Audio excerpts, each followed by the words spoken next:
You are listening to the On Purpose Podcast.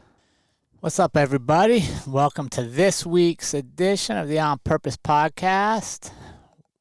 You know, I hope you know. I tell you every week, it's an honor to have this place in your lives and to be able to show up week to week and just share some thoughts. And I wanted to kick off the month of November with a solo episode, what I want to call Balancing the Echoes. And it really came to me this summer when Andrew and I were at the Sturgis motorcycle rally. We decided to get a different experience and go out and work something we'd never done before. And part of that experience, like I said, is working. We wanted to get behind the scenes, like not just attend it, but like work it and see what all goes into making this rally go. The people behind the scenes, the customers up front, and it was enjoyable, right? Neither of us are really motorcycle people, but it was an enjoyable experience. We learned a lot, and one of the things that really struck me was just how opinionated most of the people were that I met, and not in a bad way. They just believed what they believed, and they believed it strongly.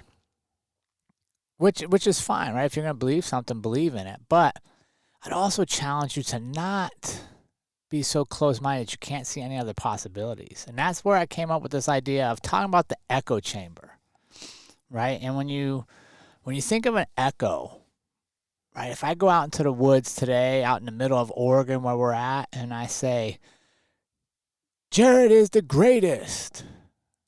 Well, the mountains and the caves and stuff echo back at me. What do they say? They say, Jerrod is the greatest. If I go out and say, I'm right about this, and scream it at the top of my lungs, the echo comes back, you're right about this.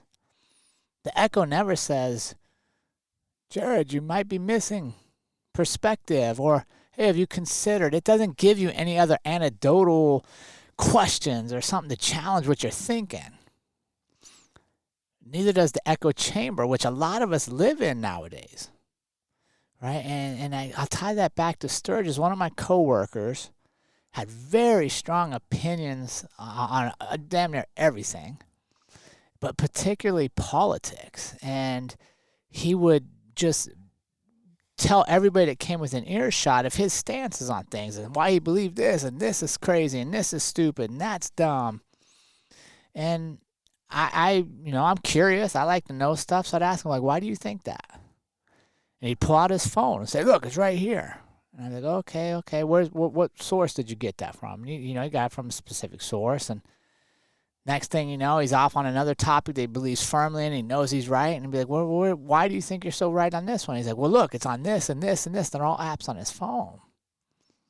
And it became clear to me he wasn't paying attention, or just chose not to be paying attention, I could say, to what I call the echo chamber, right? And what we know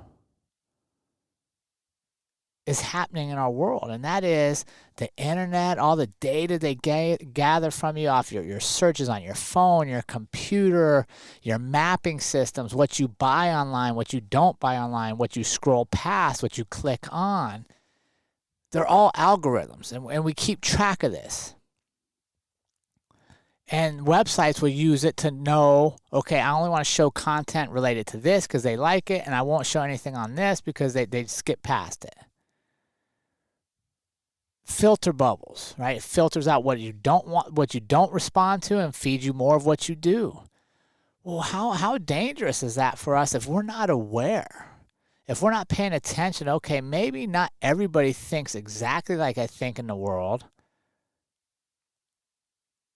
but all the information I'm being fed says everybody thinks exactly that, right?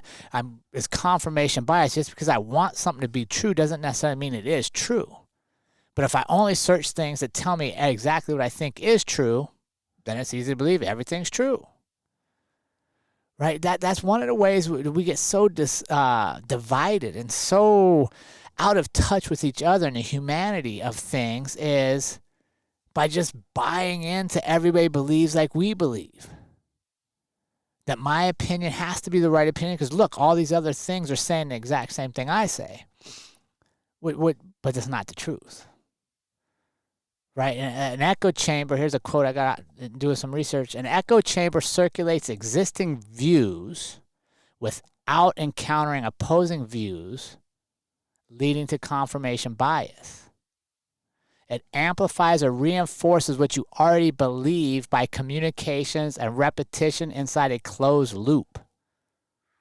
Right? So that it's literally just feeding you the same stuff you already know or you already want to know to be true. Well, what if we manage that? Is it not our responsibility to manage our own echo chamber? Like all these computers, all the data stuff that is gathering, that's just doing their job, right? They're doing their job to sell you more stuff that goes in line with what you like, to not waste your time on stuff you don't like. You mentioned, I want to take a trip to Mexico. All of a sudden now your ads are going to be trips to Mexico. They're not sending you trips to Russia, right? So there's nothing wrong with what they're doing. But is it not our responsibility, is the end consumer, is the human behind all the computers, is it not my responsibility to manage my algorithm? That's a question I want to ask you guys.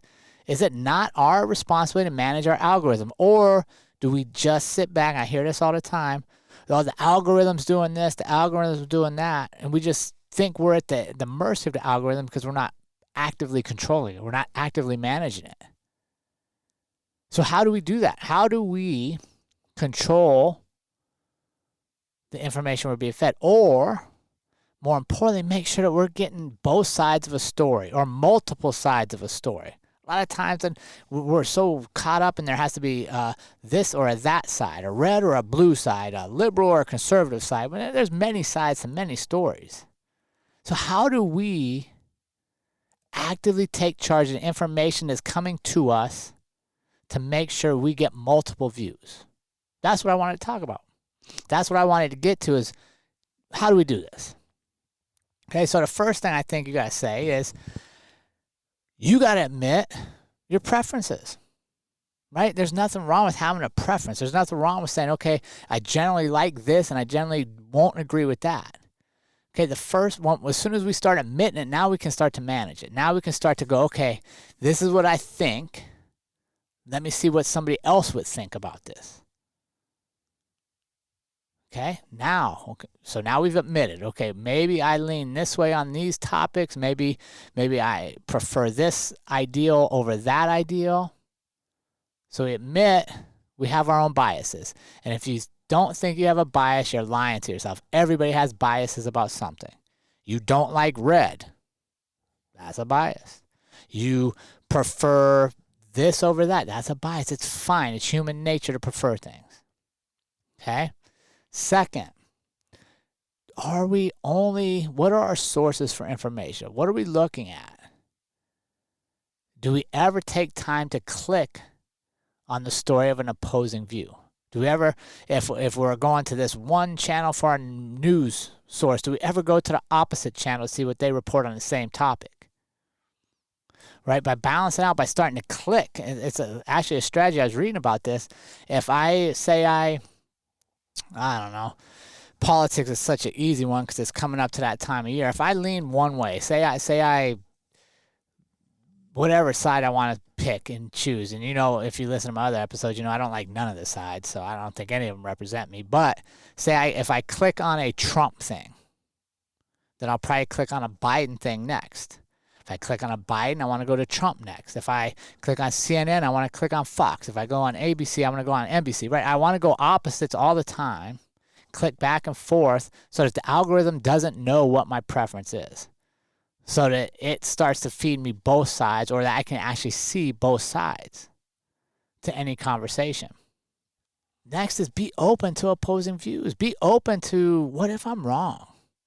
Like, why do we have to be so steadfast that we have to be right on this topic? That really, if you think about a lot of stuff people have, like, very staunch opinions on, we don't know if we're right. You may think you're right, but you really don't know, especially when it comes to the politics. Right? And here's an example I have for you. When AI first came out, artificial intelligence, I was pretty dead set against it. I thought it was a terrible idea. I thought, oh my gosh, Now humans don't have to think for themselves. The computers will do all the thinking. The computers will do this and that. It's going to write. It's going to record music. It's going to do all this. And I'm against it. I don't think it's good for us. But I had never used AI. I had never even clicked on an app for AI. I just made my decision. And then it was with a conversation with my friend Don Bowden, who did the Flip the Script episode a couple weeks ago. And he was very pro AI. He was already using AI at that point to streamline his podcasting, to streamline a lot of his businesses, to have the computers do the work that he didn't necessarily need to be doing, to free up time for other stuff that he enjoyed doing more than some of the mundane tasks. And I thought, so I'm watching him, and he's doing it different. And I'm like, okay. And then he tells me, I'm like, well, Don, what about AI putting humans out of work? Like, what about AI taking over all the jobs that humans do?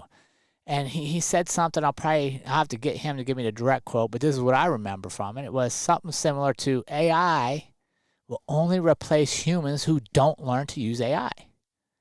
And I thought, wow.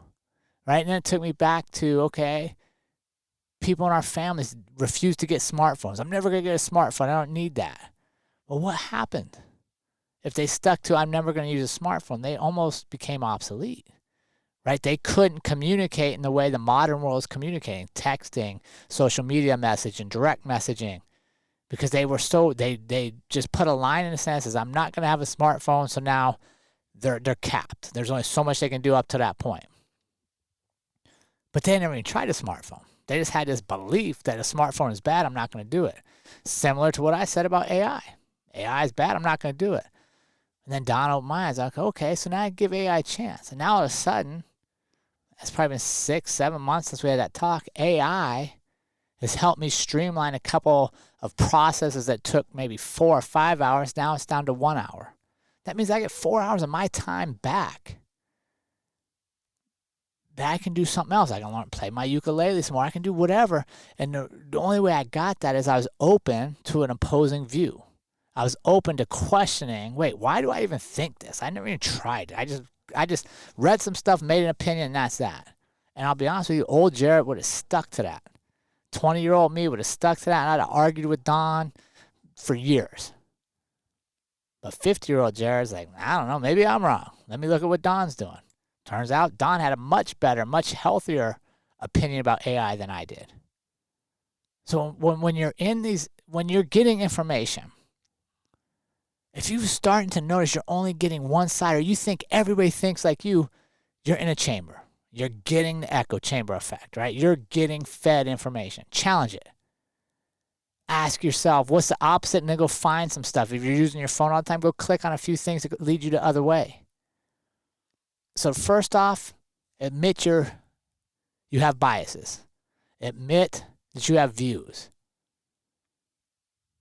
Second, start clicking on opposing articles, views, content that goes where you normally wouldn't go, to start balancing out what they feed you, what they give to you.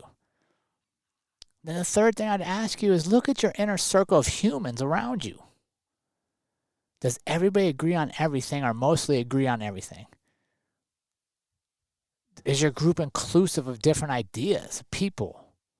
Is it okay in your work environment, your social environments, to disagree professionally and courteously? Or can you disagree without being disagreeable? Right? And can we accept, what about this? Can we start to accept that it's okay that you're not right on everything, and that your point of view doesn't have to be everybody's point of view? And it's actually a rather boring world to live in if all of us agree on everything all the time. And that's why I'm so thankful for this platform and for our traveling lifestyle, that I get to meet all kinds of other people that think differently to me, that live differently to me, that I can learn from. Because what I found out is the more I'm right, the less I know. The more I'm right, the less I know, because it means I'm not open to another idea. And what is the price of being right? The price of being right in a conversation, I have to make somebody else feel like they're wrong? Well, by doing that, I haven't learned from them. So I encourage you all this week to challenge, are you in an echo chamber? Ask yourself, look at what you're consuming. Look at how you're living. Look at the conversations you're having with people. When's the last time you went and talked to somebody that believes completely different than you, that lives differently than you? To learn from them, not to try to change them, to make you understand that your way is the right way. And I go back to that story I started this whole thing off with the guy in Sturgis. And quite honestly, he was so right in his own mind. He was so right on every topic, and everybody else was so wrong that he was completely intolerant. And his speech was intolerant. His mannerisms were intolerant. And what did it become? None of us wanted to be around him. He was not an enjoyable guy to be around. He wasn't fun. He wasn't lighthearted. He was so set on being right on everything and just espousing his opinions on all kinds of stuff that our time together, his time interacting with this random group of people that met at Sturgis for this 1 year, for this one moment in time, wasn't what it could have become, because he didn't want to learn from nobody. He didn't want to hear your opinions. He only wanted to give you his opinion. And I think to myself, man, what a sad way to go through life. If I'm going through life trying to be right all the time and feeding information that makes me feel like I'm always right, what am I missing out on?